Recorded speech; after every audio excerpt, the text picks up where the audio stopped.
The issue is bluntly stated in the first Greek philosophical systems, where development was in a decidedly monist direction, which seems to offer the only possible way out of tangle of thought.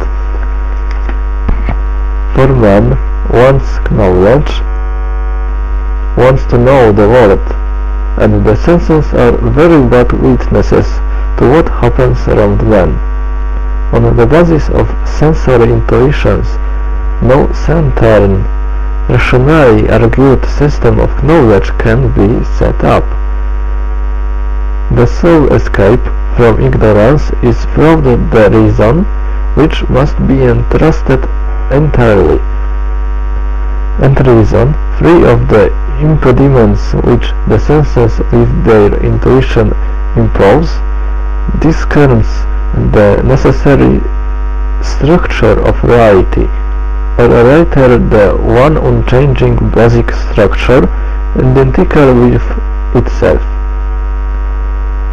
Human thought, having uncovered that structure, is free to develop in pure detached speculation. It can deduce necessary laws, which are the same for the whole of reality. Those who discover these laws, the philosophers, are in the nature of things called upon to rule the world.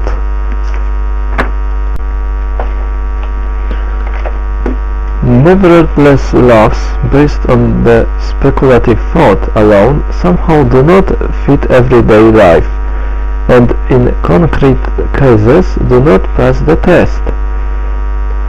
And I thought the philosophers began by saying that the testimony of the senses was to be despised, and the powers of reason alone were to be trusted. The same philosophers, being also men, were often painfully aware that the rights of reality, deduced from pure abstract thought, do not stand the test of life. Things ought to be as thought decrees, but are not. Against this background, there arose the first problem in the theory of knowledge, a questioning of the value of thought itself. Does our human thinking, not cognition, since this was excluded on principle at the start in a paradoxical abstraction, have value? The value of thinking, later inaccurately called the value of cognition, was the sole general problem which emerged from recognition of the complete or partial incompatibility between laws deduced by the reason from speculation on being as the necessary object of thought and ordinary daily experience.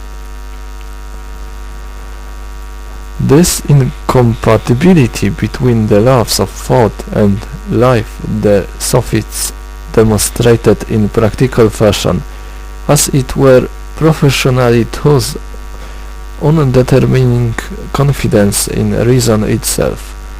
The enormous moral authority and great intellectual power of Socrates was required for a return to common sense and the rescue of philosophy from para-philosophical intellectual gambles.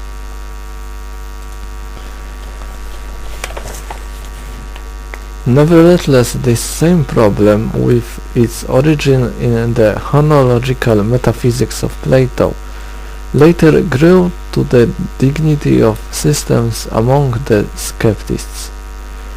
And again, the problem of the unity of ideas and multiplicity of material things, not finally accounted for by Plato, became the basis for an undetermining of confidence in the cognitive powers of the intellect, and to such a degree as to include denial of the value of cognition as such.